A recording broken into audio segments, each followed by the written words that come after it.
నమస్తే. Welcome to legend TV.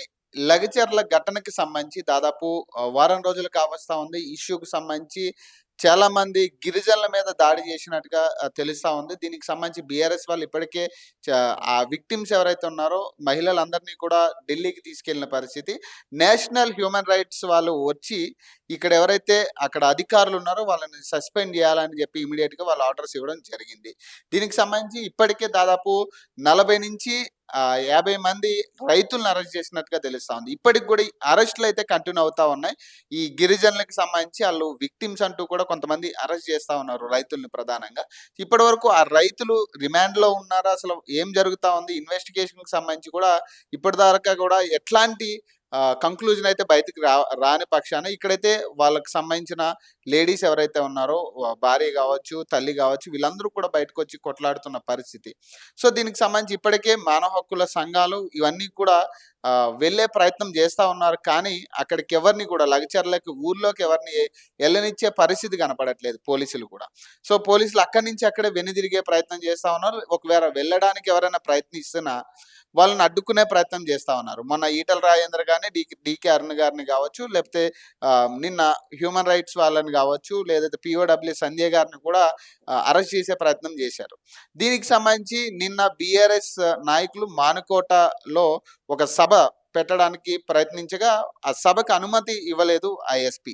So, ఎస్పీకి సంబంధించి ఎస్పీ ఆఫీస్ ముందే నైట్ అంతా కూడా బైఠాయించి, మాకు ఖచ్చితంగా ఇక్కడ మేము అనుకున్నట్టుగా మాకు సభ పెట్టుకోవడానికి పర్మిషన్ ఇచ్చాక మేము ఇక్కడి నుంచి కదులుతాం అంటూ కూడా నైట్ అంతా కూడా ఆ ఎస్పీ ఆఫీస్ ముందే ధర్నాకు దిగారు బీఆర్ఎస్ నాయకులు. దీనికి సంబంధించి ప్రధానంగా ఈరోజు ఏదైతే మానుకోట అలాగే మహబూబాద్ జిల్లా మొత్తం కూడా ప్రతి గల్లీలో కూడా 144 సెక్షన్ అలాగే 163 సెక్షన్ అయితే అమల్లో ఉన్నట్టుగా తెలుస్తా ఉంది. దీనికి సంబంధించి ఇప్పటికే ఎస్పీ అధికారికంగా ప్రకటన చేయడం జరిగింది. అలాగే మొత్తం గల్లీ మొత్తం కూడా ఒక మైక్ సెట్ పెట్టి చెప్తా ఉన్నారు. ఎవ్వరు కూడా బయటికి రావద్దు. వస్తే ఖచ్చితంగా అరెస్ట్ చేస్తాము అన్నట్టుగా వాళ్ళు హెచ్చరిస్తున్నట్టుగా తెలుస్తా ఉంది. దీనికి సంబంధించి ఇప్పటికే భారీ ఎత్తున పోలీసులు అయితే మోహరించిన పరిస్థితి. దాదాపు ఈ 144 సెక్షన్ అనేది ఖచ్చితంగా ఎవ్వరు కూడా అనుమానాస్పదంగా రోడ్డు మీద తిరిగినా ఖచ్చితంగా అరెస్ట్ చేస్తామంటూ కూడా వాళ్ళు హెచ్చరిస్తా ఉన్నారు. దీనికి సంబంధించి కొంచెం ఏదైతే లగచర్ల ఇష్యూ కావచ్చు, గిరిజనుల మీద దాడి కావచ్చు, ఇది కొంచెం బలం అవుతున్నట్టుగా తెలుస్తా ఉంది. అసలు రోజు రోజుకి ఏం జరుగుతుంది ఈ విషయానికి సంబంధించి కానీ ఎక్కడా కూడా ఎట్లాంటి కంక్లూజన్ కూడా బయటికి రాకుండా ఇప్పుడు దాకా అరెస్ట్ అయిన వాళ్ళ పరిస్థితి ఏంటి అనేది కూడా ఇప్పటి వరకు బయటికి చెప్పకుండా పోలీసులు ఇది గోప్యంగా ఉంచడం అనేది ప్రధాన కారణంగా తెలుస్తా ఉంది. మొన్న కూడా సురేష్ని అడ్వకేట్ శరత్ కుమార్ గారు ఆల్రెడీ కోర్టులో హాజరుపరిచిన పరిస్థితి మనకందరికి తెలిసిందే. మరి అక్కడ విక్టిమ్కి సంబంధించి ఏమైనా కీలక ఆధారాలు ఉన్నాయా? ఇప్పుడు మొన్న కేటీఆర్ గారి ఇన్వాల్వ్మెంట్ ఉందంటూ కూడా ఒక పేరైతే బయటకు రావడం జరిగింది. మరి దానికి సంబంధించి కానీ నిన్న పట్నం నరేంద్ర గారు ఒక కామెంట్ చేయడం జరిగింది. ఖచ్చితంగా రేవంత్ రెడ్డి పతనం ఇక్కడి నుంచే స్టార్ట్ అయింది. ఖచ్చితంగా ఈ లగచర్ల నుంచే నేను స్టార్ట్ చేస్తానంటూ కూడా ఆయన హెచ్చరించిన పరిస్థితి. అసలు రాజకీయాల్లో ఏం జరుగుతా ఉంది? ఈ లగచర్ల ఇన్సిడెంట్ని పట్టుకుని రాజకీయం చేస్తా ఉన్నారా?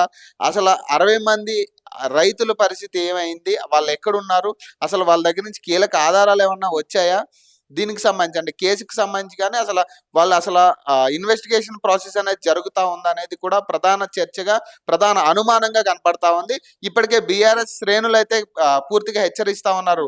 ఈ సభ ఇప్పుడు అడ్డుకున్నా కూడా పూర్తి స్థాయిలో దాదాపు 50,000 మందితో మళ్ళీ మేము మహాధరణ అయితే ఖచ్చితంగా మానుకోట్ల పెట్టి తీరుతాం అంటూ కూడా వాళ్ళు హెచ్చరించిన పరిస్థితి. ఈ సందర్భంలో ఖచ్చితంగా 144 సెక్షన్ కానీ 163 సెక్షన్ కానీ ఇది ఈ రోజుకే పరిమితం అవుతుందా, లేదా ఈ వారం మొత్తం కూడా ఈ 144 సెక్షన్ అనేది కంటిన్యూ అవుతుందా అనేది కూడా కొంత అందరికీ కూడా గోప్యంగా కనపడతా ఉంది. కానీ ఇప్పటికే పోలీసులు మొత్తం కూడా భారీగా మోహరించినట్టుగా తెలుస్తా ఉంది. మరి దీనికి సంబంధించి ప్రధానంగా ఈ మానుకోట విషయంలో కానీ ఈ గిరిజనుల మీద దాడి విషయంలో కానీ ప్రధానంగా ఇప్పటి వరకు కూడా అఫీషియల్ అనౌన్స్మెంట్ కానీ అరెస్ట్ చేసిన వాళ్ళ పరిస్థితి కానీ అరెస్ట్ చేసిన వాళ్ళు రైతులా కాదా అనే విషయానికి సంబంధించి కానీ ఎటువంటి ఆధారాలు బయటికి చూపించకపోవడం కానీ దీనికి సంబంధించి కాంగ్రెస్ నాయకులు కూడా ఇంకా అరెస్టులు అయితే ఉంటాయంటూ కూడా వాళ్ళు ఇప్పటికే కొన్ని హింట్లు అయితే ఇవ్వడం జరిగింది. మరి దీనికి సంబంధించి లగచర్ల ఇష్యూకి సంబంధించి ఫార్మాసిటికల్ ఏదైతే వాళ్ళు చెప్తా ఉన్నారో ఈ ఫార్మాసిటికల్ అయితే మేము పెట్టి తీరుతామని కూడా ఇప్పటికే కాంగ్రెస్ నాయకులు కూడా చెప్తా ఉన్నారు. మరి బీఆర్ఎస్ నాయకులు అడ్డుకుంటామని చెప్తా ఉన్నారు. ఇప్పటికి ఏదైనా కూడా ప్రజలైతే తీవ్ర ఇబ్బందులైతే పడుతూ ఉన్నారు. ఎందుకంటే ఈ 144 సెక్షన్ గాని, 163 సెక్షన్ గాని పల్లెల్లో ఖచ్చితంగా పొలాలకు వెళ్ళే వాళ్ళు గాని, రకరకాల అంశాలు వాళ్ళకి ఖచ్చితంగా కార్యాచరణ ఉంటుంది కాబట్టి, మరి వాళ్ళందరినీ కూడా ఇప్పుడు ఇంట్లో బంధించే ప్రయత్నం చేస్తా ఉన్నారు పోలీసులు. మరి దీనికి సంబంధించి పూర్తి వివరాలైతే ఇంకా బయటికి రావాల్సి ఉంది.